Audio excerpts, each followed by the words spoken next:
Welcome everyone to Vested Interest. This is Shane back for a stock pick of the day video. It is the last day in July here, July 31st. We are going to take a look at one out of the consumer discretionary sector. Carter's. It's clothing for babies and kids. This is an apparel company. Now before we get too far into the video, if you could do me a favor, or if you are new to the channel and haven't done so already, go ahead and hit that thumbs up button down below if you find any value in this content. If you are a dividend growth investor, make sure you are subscribed to the channel. Join us on this journey to financial freedom. Join the Vested Interest community. Make sure you click that notification bell so you're notified whenever we put out any new content. I do also do subscriber and viewer suggestions. So if you have a company like Carter's you'd like me to cover in the Stock Pick of the Day series, go ahead and drop it down below. I do this series Monday through Thursday. We take a look at a company that's pulled back, their stock price is pulled back on the day to see if there's any value.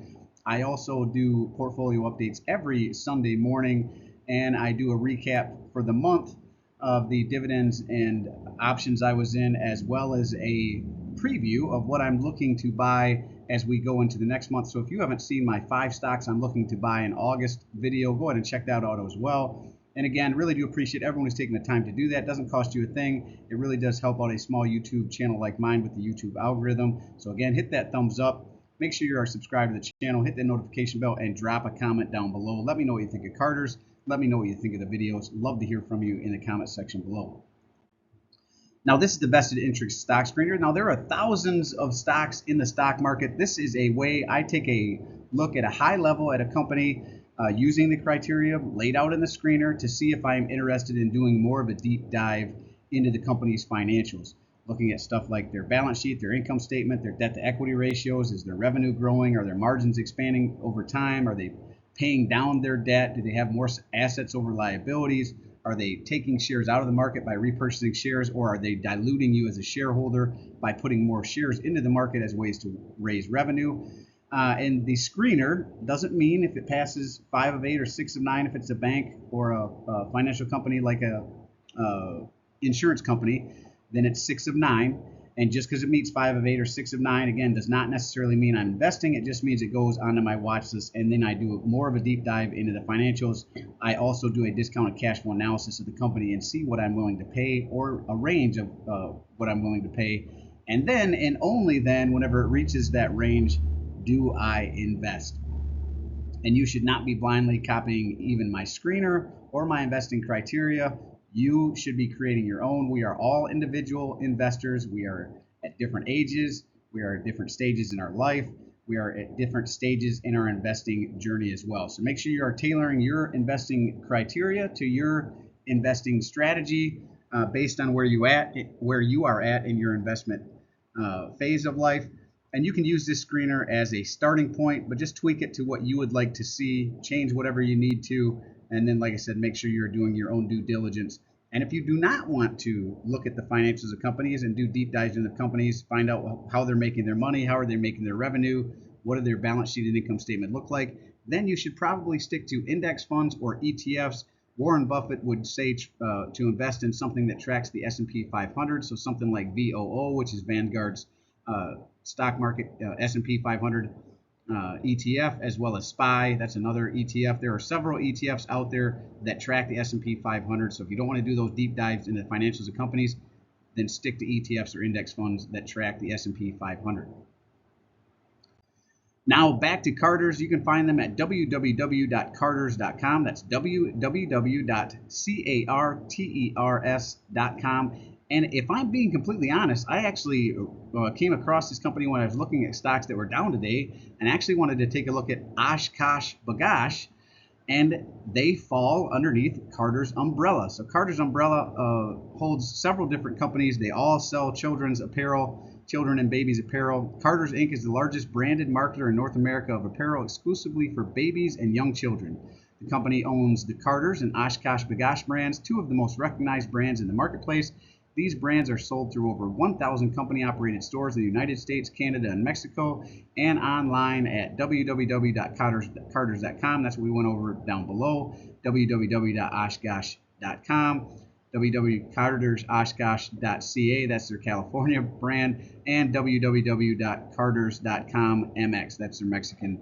And again, largest supplier of young children's apparel in the to a pair of the largest retailers in North America. So they are basically selling children and babies clothing. That's their bread and butter. If you've had children, you may have bought some of their apparel and not even known it. I know my family has. I have 2 daughters, so we've definitely bought some of their apparel over the years. And again, www.carters.com. They are out of the consumer discretionary sector. Now, the reason we are taking a look at them, down 0.96% on the day. And again, I was actually looking at Oshkosh B'gosh, which was down even further, which I'm sure drug the overall company down because it is underneath their umbrella. But this is Carter's Inc., ticker CRI, out of the consumer discretionary sector. Close out the day at $60.55. 52-week range as low as $54.74, as high as $88.03. They are closer to their 52-week low than their 52-week high, but they are not within 15% quite yet. 62, actually, yes, they are.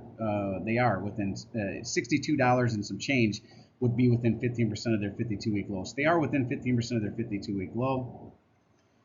Now their market cap here is $2.188 billion, a beta of 1.22, so they are more volatile than the overall market, and you can see that volatility, right? Big drop in the morning, looks like they tried to recover, drop more, tried to recover, and then just fell off the map again.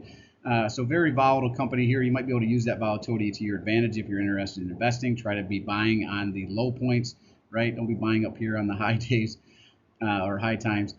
PE ratio of $9.39 per share, 9.39 is very low. I like under 15, so this is, although you want to compare this to other companies in the same sector, especially if we're entering into a recession, this might be one that gets hit pretty hard. EPS is $6.45 per share. Earnings date coming up October 25th through October 29th. Forward dividend is $3.20 per share. Very high starting dividend yield here, 5.23%. Ex-dividend date May 28th. Looks like they paid out on June 7th. So you would be in line for the next dividend payout, though you're going to have to wait a couple months to get it. And a one-year target estimate, at least according to Yahoo Finance, where I pulled this information from, $56.17. So they actually see it going down a little bit more.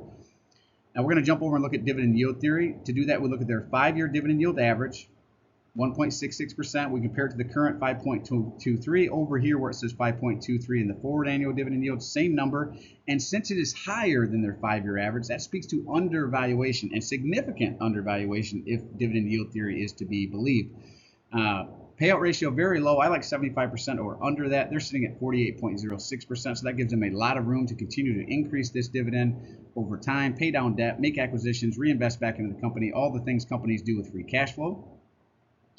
Now let's take a look at free cash flow. We want growing free cash flow over time because typically if a company has growing free cash flow, not only can they pay down debt, make acquisitions, buy back shares, they can continue to increase that dividend over time as well. And we want that growing free cash flow so we make sure that company stays viable. 2020 here, they were at $555 million in free cash flow. 2021, a drop down to $230 million. 2022, further drop to $47 million. And 2023, back up to $469 million. So we do not have growing free cash flow. It is kind of sporadic all over the place. Repurchase of capital stock. You can see here they are repurchasing their own shares. And a lot of times we can see that the free cash flow drops are accounted for in the repurchase of shares. Now this one here from 2020 to 2021, there might have been a lot of that repurchase capture difference in free cash flow from 2020 to 2021 recaptured in the capital stock repurchases, right? They went from 45 million to 299 million. So that accounts for a lot of it there. But then when you jump from 2021 to 2022, you can see here about the same repurchase of capital shares at 299 million, but then a big drop down in free cash flow to 47 million. So that does not account for it. So there's a drop in 2022 and then a jump back up in 2023. So a little sporadic up and down here, which is not uncommon for consumer discretionary companies. Now we're going to jump over to stockanalysis.com. This is another source that I like to go to for information. You pick any sources that you like. Just make sure you're looking at 2, if not 3 sources so you can make sure the information you get is accurate and up to date. Now they have 6 analysts that have taken a look at this. They actually called a consensus sell, right? They have a low estimate of $54, which would be 11.49% decrease from where it currently sits. Average estimate of $70.50. That would be a 15.55% increase from where it currently sits. And if it happened to hit their high of $80, that would be a 31.13% increase. All the while, you could collect that 5+% dividend yield if you were to buy them today. Now we're going to look at statistics, see how well this company is reinvesting back into itself. I like 10% or better for return on equity and return on invested capital, which is what we're going to take a look at. And return on equity for this one is 29%, over the 10% I look for, almost 3 times what I like. And return on invested capital at 13.38 is just above the 10% I like. So very good numbers overall there. EPS growth, I typically like 5% better forecasted over the next 5 years. They didn't list anything, so can't really judge them there, but I would not give them a check for that one. And revenue growth is not listed at all either. Let's look at the dividend one before we go back to the screener and wrap this one up, or the dividend history here.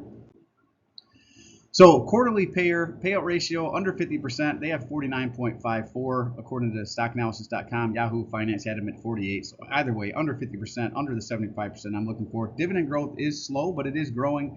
3.33%. Buyback yield of 3.16%. Shareholder yield of 8.39%. You can see they pay out on the March, June, September, December time frame. Going back to 2021 here, they were paying 60 cents in dividends. March 2022, 75 cents. Raised it again in March 2024. So they had a bit of a lull there from March 2022 to March 2024. So they held the dividend steady for a couple of years and then started increasing that dividend again here in March 2024 up to 80 cents. So that's why you're not seeing any dividend growth.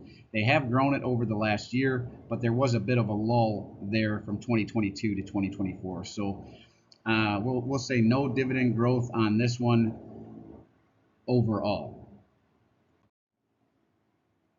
So let's jump back over to the screener here. We're going to wrap this one up. So understand the business. That's where we started. Check there. Growing free cash flow. Nope. Little up and down. Growing dividend. I mean, they did just raise the dividend, but they had a pause there. So I'm not going to argue with you too much if you said, yes, the dividend at least grew over the last year, but was paused for the previous 2 years. So you could give them a check there if you really wanted. Payout ratio is under 75%, so check there. Dividend yield theory says it's potentially undervalued and significantly undervalued, at least according to dividend yield theory. It is within 15% of a 52-week low. Return on invested capital and return on equity are both over 10%. Now, they did not have anything for earnings per share growth, so no check there, but they do get 1, 2, 3, 4, 5. They would make it onto my screener if I was interested in a company like this. I am not, but it might be one to do more of a deep dive into the financials if you are looking for something with a nice starting dividend yield over 5% in the consumer discretionary sector. Let me know what you think in the comment section down below.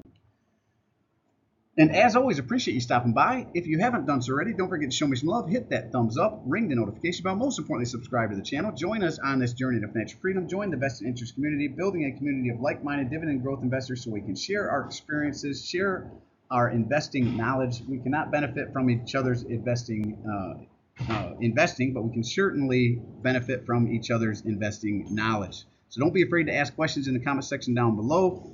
I'll try to answer them, and if I don't know the answer, perhaps someone else in the community does. Well, this is Shane signing off, wishing peace and prosperity to you and yours. And remember, financial security comes to those that take a vested interest. Hey, thanks for stopping by. Thanks for tuning in. Let me know what you think of Oshkosh. Let me know what you think of Carter's down in the comment section below, and we'll see you in the next one. I'm not a financial advisor. Nothing in this presentation should be considered financial advice. I'm only sharing my opinion and investing journey for educational and entertainment purposes. Investing involves risk. You can't lose money. You should never invest any amount you're not comfortable losing. Always do your own research. Invest based on your situation, circumstances, and select criteria, or seek the advice and counsel of a certified financial advisor.